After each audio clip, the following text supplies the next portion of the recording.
Richie Allen. He published a book in late last year called The Princess Diana Conspiracy. And it was a book that was in the making for a number of years.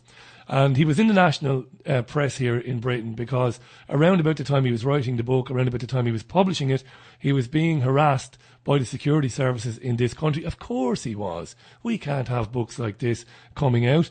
The book seeks justice for Princess Diana, and it presents extremely incriminating evidence that all democratic nations should embrace. And amongst the things we'll get into, MI6 previously attempted to pervert the course of justice and are forced into acknowledging that they murder people. Senior police officers compared evidence to get their story straight during the inquest into the death of Princess Diana and repeatedly sidestepped crucial questions and more besides. And he proves that the paparazzi, the famous paparazzi, allegedly chasing Diana and Henri Paul and Dodi in the car, were kept away from court through political intervention. I'm delighted to be joined on this programme by Alan Power. Alan, welcome to the show. How are you? Thanks, Richie. I'm fine, thank you very much. Believe it or not.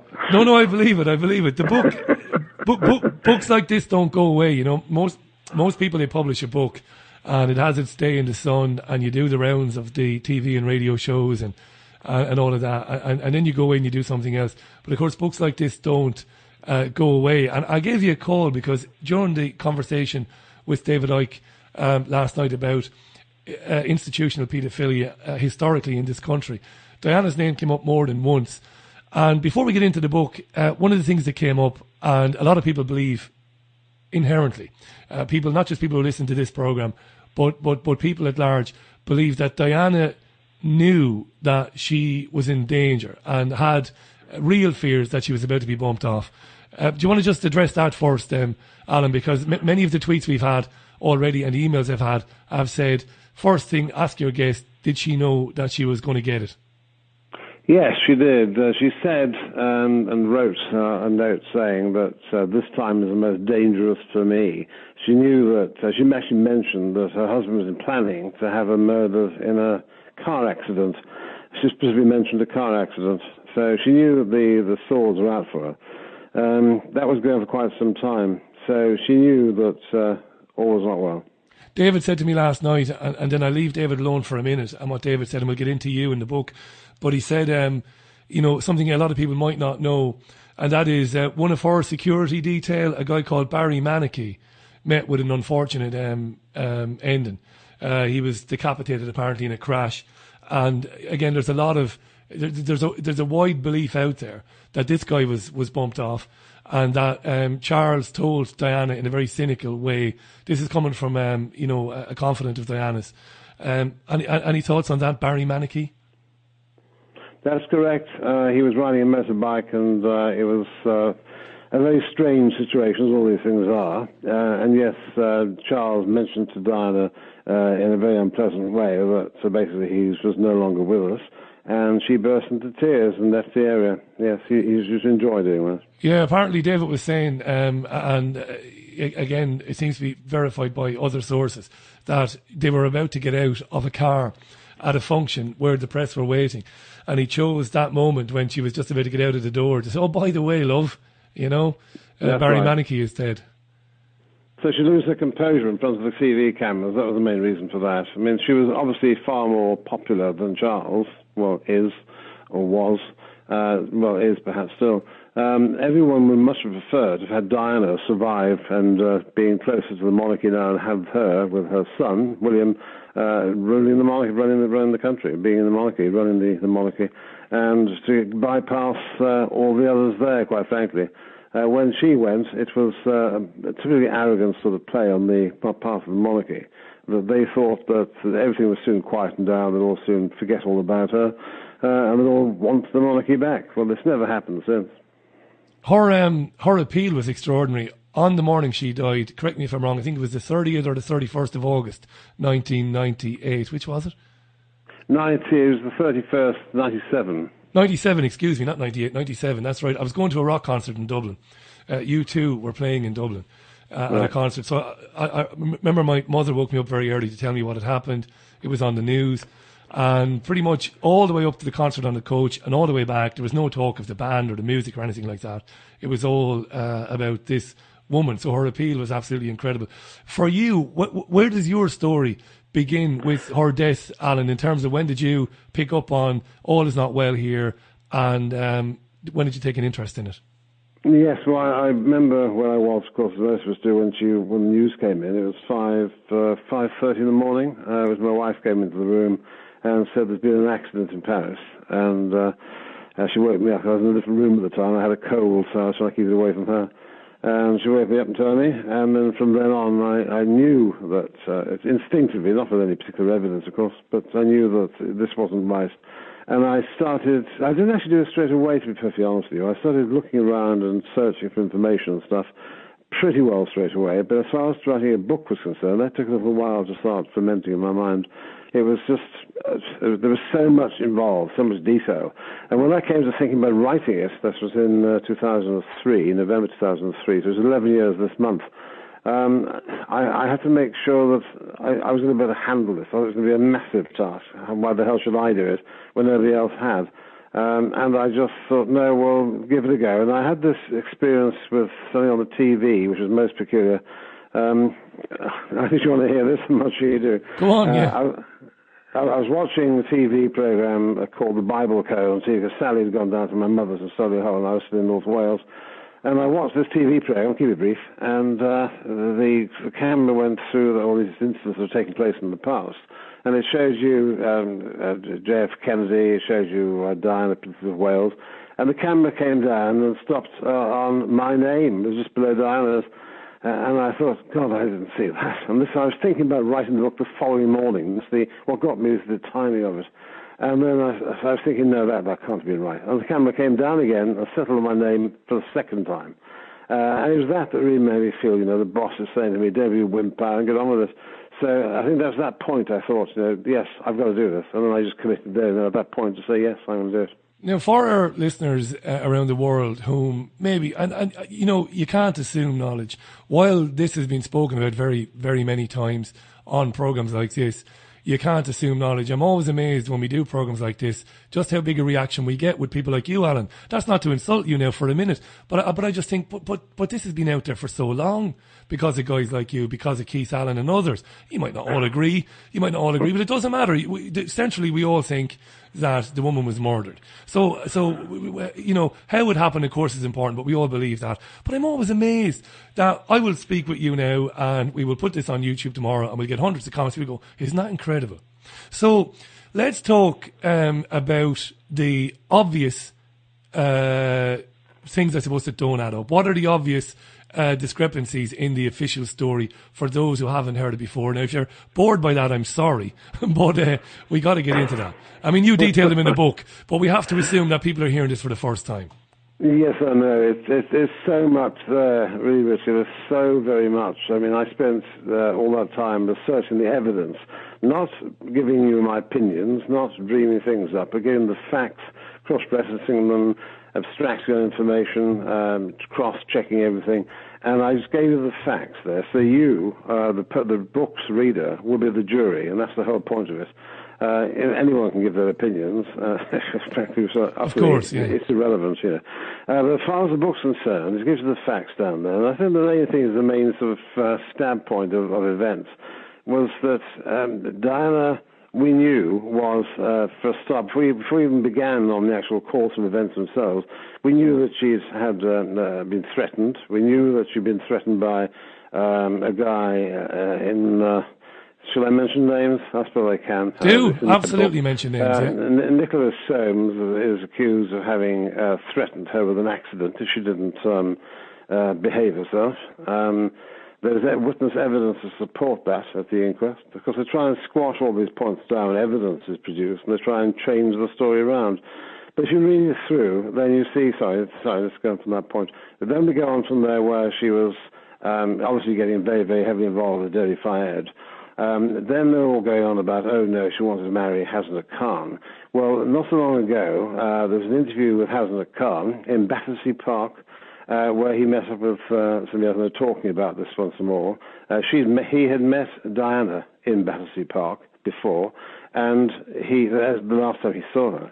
And he had realized, from having known her for 2 years, that she had gone to another man. He said that himself. He knew that it was over between them. So there's no question about Diana wanting to go back with Hassan Khan. She didn't. She's gone with Dodi, and that really is it. So when that happened too, then it was hard to squash that one. And of course we have Rosa Monckton going about Diana menstruated, if she wasn't pregnant. Well, there's a lot of evidence. I've spoken in person with Dr. Elizabeth Dion in Paris 3 times, and I have. She hasn't actually come out and said what she said at the inquest via this written affidavit was incorrect. But she didn't mention the pregnancy at all, not once. All she did was say she was working at the time in California, in San Francisco, and that's pretty well it. It's a 2-line affidavit, and that's the end of it. No mention of the affidavit. When I spoke with her, I can't really say what I'd like to say because it wasn't definitive enough. But I'm quite clear that she'd been presented with an affidavit to sign to get the whole matter off her back, and also the police didn't even get to see or to talk to her until it was presented to them where she was, that they could get hold of her and have this affidavit presented. So they were forced into even interviewing her in the first place, and then they didn't even mention the pregnancy. There's so much. There is so much. Now, Alan, you're convinced? Are you convinced she was pregnant then? She was definitely pregnant. Yeah, I'm quite convinced she was pregnant. Dr. Dion has told friends of hers that she definitely saw an early development of a fetus in Diana's womb. And a guy called Jocelyn McGallen, Jocelyn was a male name in France as well, he also witnessed it. No, I can't go into too much more detail on that because she needs to give me more clearance if she wants to say anything further than that. Yeah, fair enough. I just want to mention, you mentioned Nicholas Soames, of course. He's a Conservative Party member of Parliament. I should have mentioned that. I talk about assumed knowledge just for our American listeners. And maybe our American listeners won't know that he's a grandson of the man himself, Winston Churchill. Yeah, absolutely right. Do you just want to clarify again, and again, this is not to criticise you for a second, because you've told this story a million times, why he would have threatened Diana again? Just reiterate. Yeah, sure. I mean, basically, he was I presume still is, a very, very good friend of Charles Windsor. And when he was going on about calling Diana paranoid all this time before the so-called accident took place, because he was trying to defend the Prince of Wales that he was having an affair.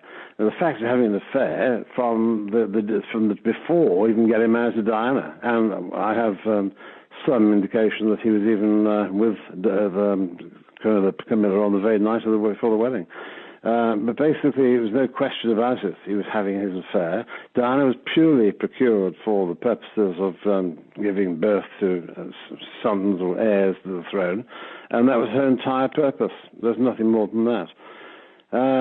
So I think it's fairly clear that as far as Charles was concerned, he only wanted Camilla, he only wanted Diana for one purpose, and she was never ever intended to be the Queen.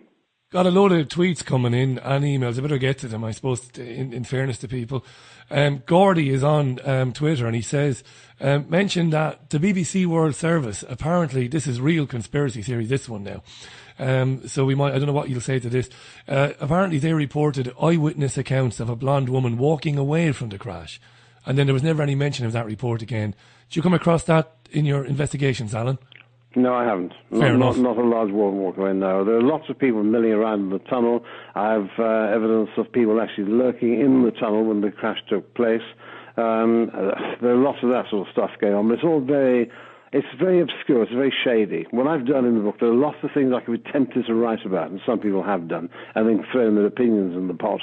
What I've done is avoid that. I've just gone on with the facts that can be proven, so people they can base their opinion and fill in the gaps for themselves, as a jury would. Fair enough. Now, what we can prove, Alan, and again, you mention it in the book, for a fact, is that inexplicably, the route that they took into the tunnel, the famous tunnel, all of the CCTV cameras along that route were not working that particular night, we were told.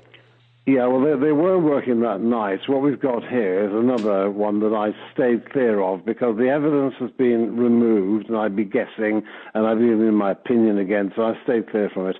What we have the rumour of is that night the cameras weren't working at the particular time that Diana's car was entering the tunnel.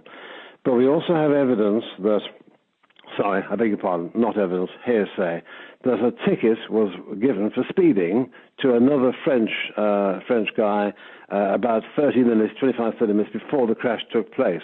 So miraculously, the tunnel, certainly the CCTV was turned off just less than 30 minutes before the crash took place.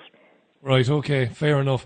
Going to get to another couple of questions, then I'm going to take a very quick break, and then we're going to get into the hard evidence that you present that the security services in this country were involved in her death. I always say this on the programme, no matter how long you have, you always run out of time. So I got to ask these questions. This is the last kind of conspiracy theory question I'm going to ask, and then we'll get on with it. Where's it gone now? It was to do with, was it to do with alcohol, or what was it to do with? No, it wasn't. No, it was to do with Bill Clinton. And it was to do with assurances that Princess Diana may have been given that the US government, in the guise of Clinton, were going to try and get, a deal done to ban landmines around the world, which obviously she was very much interested in. Now, again, in your investigations, and these are obviously coming in from people who haven't yet read the book. Hopefully for you, they will go and buy the book and read it. Did you come across any evidence that her interest in landmines and her taking on the arms industry, the military-industrial complex, may very well have resulted in her death? No. To be frankly, I mean, we know that Bill Clinton was promised to support Diana's progress towards trying to get rid of the landmines. That's well known. No, as far as the evidence for these sort of things is concerned, you come across those sort of things maybe as hearsay or as comments here and there.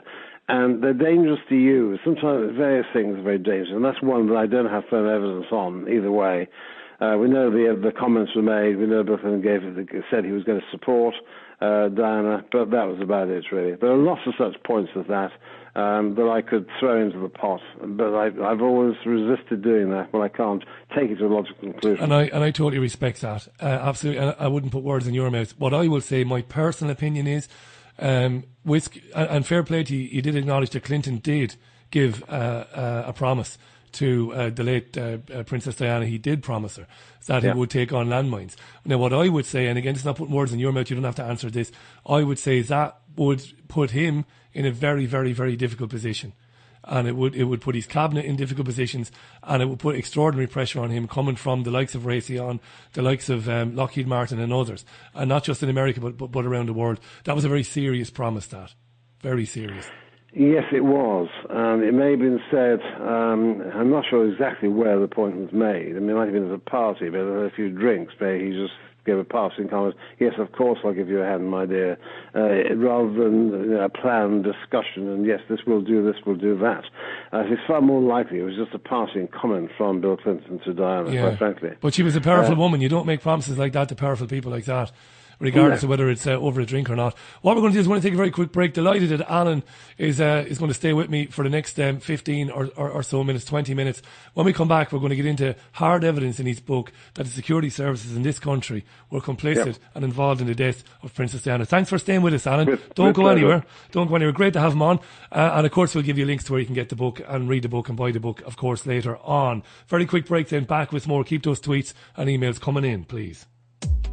At Holland Hydroponics, you'll find a wide variety of hydroponic systems, accessories, plant nutrition, and the latest hydroponic innovations, always in stock. Visit www.hydroponics.co.uk in May to find these fantastic offers.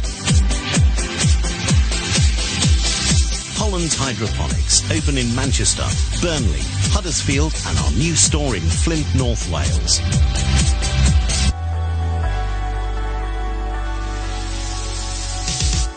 Sasmig Books is a friendly family self-publishing company set up to help authors and potential authors like you to get your book into print.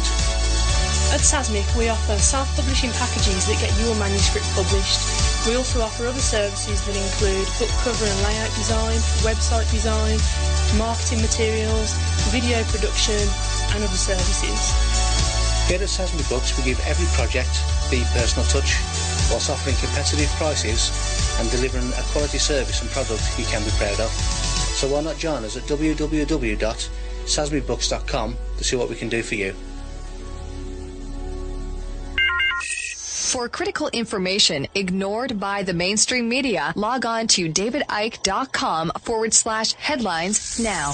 Do indeed. Later on in the show, in the second hour, Andrea Davison joins me. That's going to be explosive. Don't miss that in the second hour.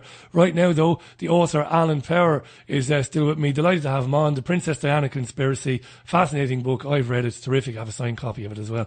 Really, really interesting book about why Diana was killed and who killed her. Alan, thanks for staying with me. Right, the hard evidence then that the security services were involved in it. What is it? Okay, Richie, you want to get the hard evidence right. There are lots of things in here that we can go on about. I think some of the things are worth talking about the peripheral evidence before we get into the hard stuff, and that's just basically about MI6's behaviour, their denial that they killed people initially, and then they admit, or Sir Richard Dearlove, the then ops director during the time of the attack on Diana, and then subsequently the boss of MI6, actually admitted in the inquest that he was responsible at the time as ops director for sectioning these situations where he made decisions on who went and who didn't, basically. He was the one who decided who was killed and who wasn't. There was a book called what's the book? The little, damn, I forgot the name of the book now. It was the book that they had, the book, I don't know if I had.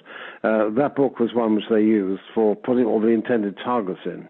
And now, of course, the book isn't available to people. You can't get hold of it, and no one can find it. And all this evidence that's available around on the periphery is sectioned off as being deniable information. They always make sure everything they do, every function they carry out, is deniable. It must be. It's the actual function of the MI6. Everything they do must be deniable. And if it's not deniable, it means they could be caught. And that's actually crucial, of course, and nothing can be proven against them. Now, at the same time, you can say that some of the stuff that goes on with MI6, for example, that they admit also murdering people. They admit, as Richard Dearlove admitted, that he was responsible as ops director for making decisions who was murdered. He went through all these processes, so he was basically admitting that he took those decisions. There's one guy who was a Muslim leader who was hell-bent on destruction of many people in Serbia, the way he described it, and he was planned to be executed and done away with. So there's no question about the fact they do it, although they were denying that they do. This is the sort of thing you find all the time. And until very recently, Alan, sorry to interrupt you, British people didn't want to countenance that. They didn't want to comprehend or deal with the fact that they're living in a country where the people charged with protecting them would murder them at the drop of a hat if it suited them to do it. Absolutely. The whole book is not just about Diana's murder. There are two main thrusts of the book. One is Diana's murder, of course. The other one is about democracy in the UK. Now, if this situation is allowed to exist without being checked, then there is no democracy in the UK. And we lose the right to start pontificating about how Russia behaves here, there, and everywhere if we haven't got the decency to behave in the proper manner towards people whom we really revere and admire, even, love. They just go around and do whatever they think is necessary so that one particular family can stay alive, stay in touch. Just got a couple of quick tweets. William Rodriguez, how you doing, William? Buenas tardes. Without a shadow of a doubt, Diana's death was unfair play. That Mercedes shouldn't have disintegrated like it did, says William. Back to MI6. Your investigations, you're very frank about what you can and what you can't prove. That's why I like you, Alan. We like people like that. You ask a few questions, you find out some information. That's very interesting. But you never say anything unless you're absolutely sure you can prove it. What is who killed her and why? What? Who killed her? As far as I've answered, the name of the book was The Order Book by MI6. It's got in my head. Yeah. Who killed her and why? Right. Now, this is here again where the evidence is pointing very strongly in a certain direction. But I have to say beforehand, according to my lawyers, this is my view, all right, from 10, 11 years of work on this. I believe the nod for the attack came from the palace. I believe the nod, my personal view, is my belief, came from Prince Philip. I think it came to a senior member of MI6 who used to frequent the palace all the time. They're always going there having meetings, God knows what. They even had a setup called the Way Ahead Group, where MI6 used to come and give talks to the royal family, all assembled. It was quite a regular thing. It still is. The outgoing boss of MI6 a few weeks ago went in to see Charles Windsor, and then the new boy came in and went to see him as well. So this is quite a regular thing, still ongoing. I think you needn't worry about getting sued by Prince Philip. Listen, I'm a real journalist, as you are. I went through the mill when I was at Waterford Local Radio in Ireland in the 90s. I was given every libel course known to man. And I've stopped people on this programme saying things because of fear of, litigation.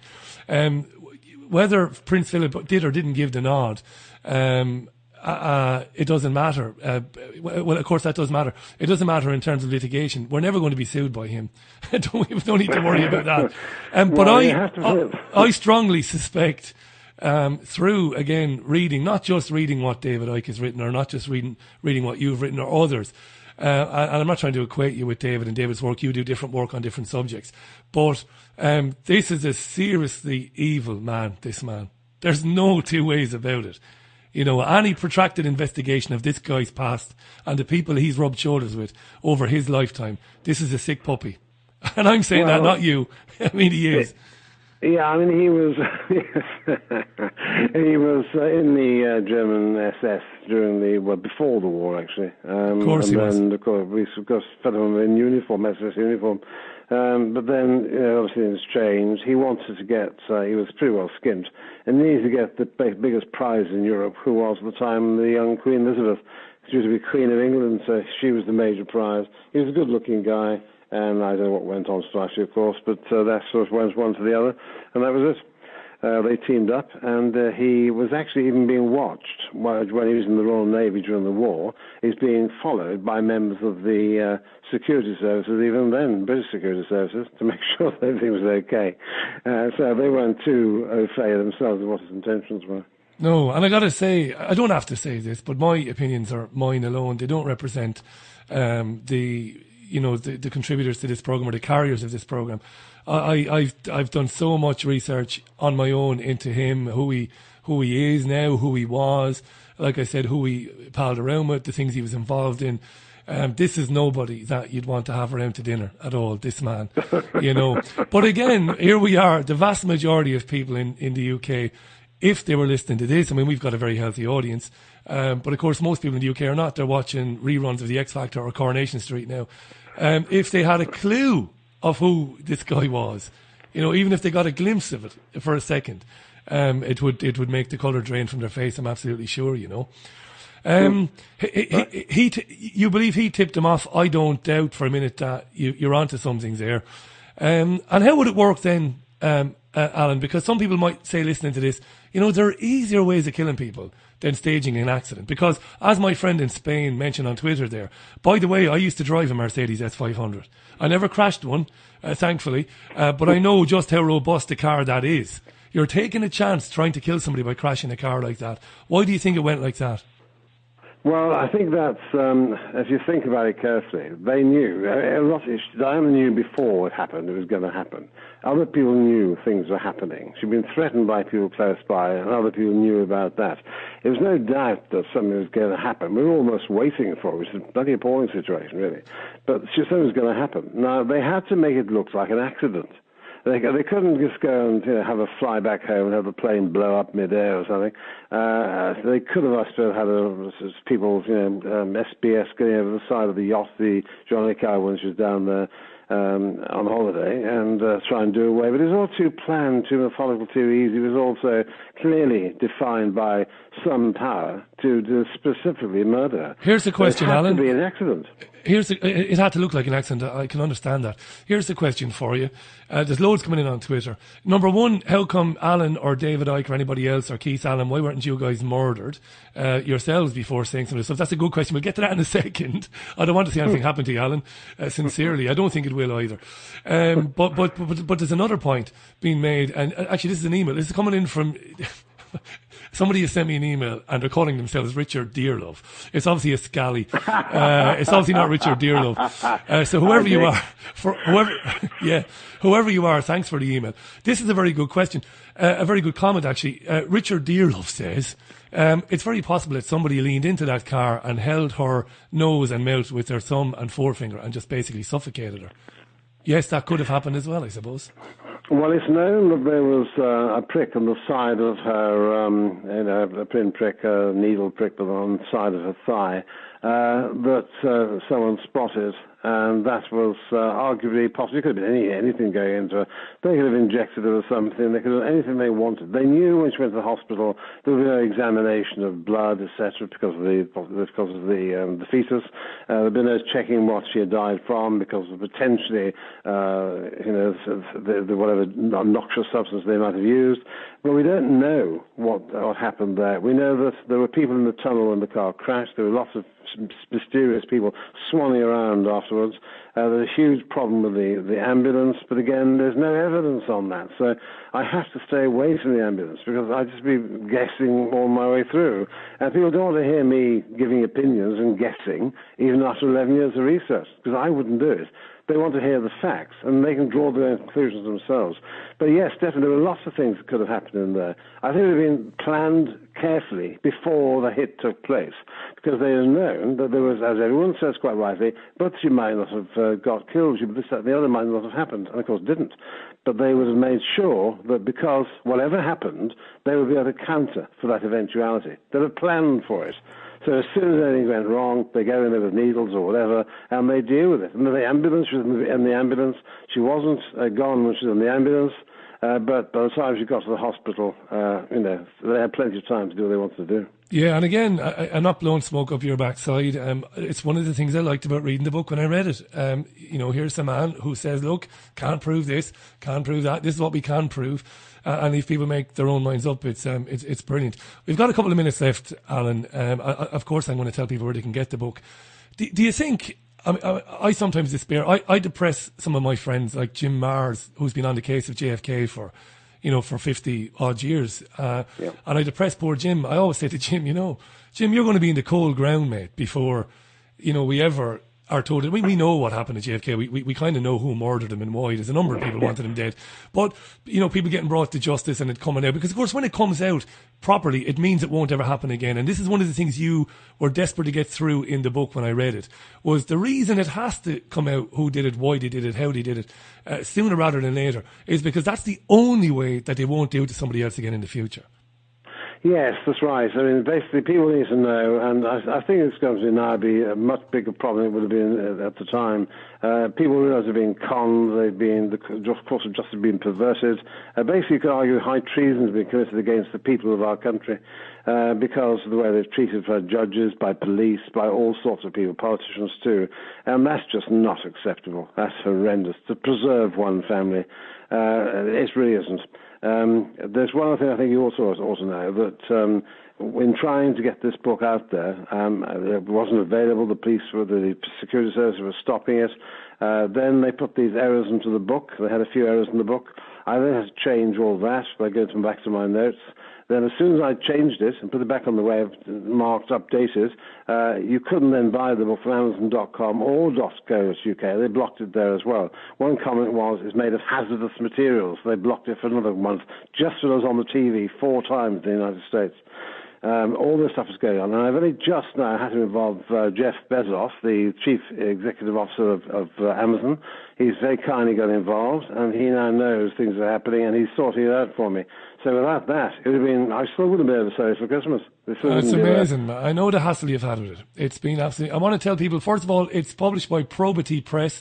You can get it you mentioned Amazon, that's fair enough. There are other online retailers as well. It's called The Princess Diana Conspiracy by Alan Power, and I can tell you personally, because I read it months ago when I first spoke with Alan. It's well worth a read. Alan, that's about it, mate. We're just up on time. I know you will come back again in the future when there are more developments on this story. It was a pleasure having you on. Thanks very much, Richie. Just give me a bell anytime you want to have a chat. Richie Allen.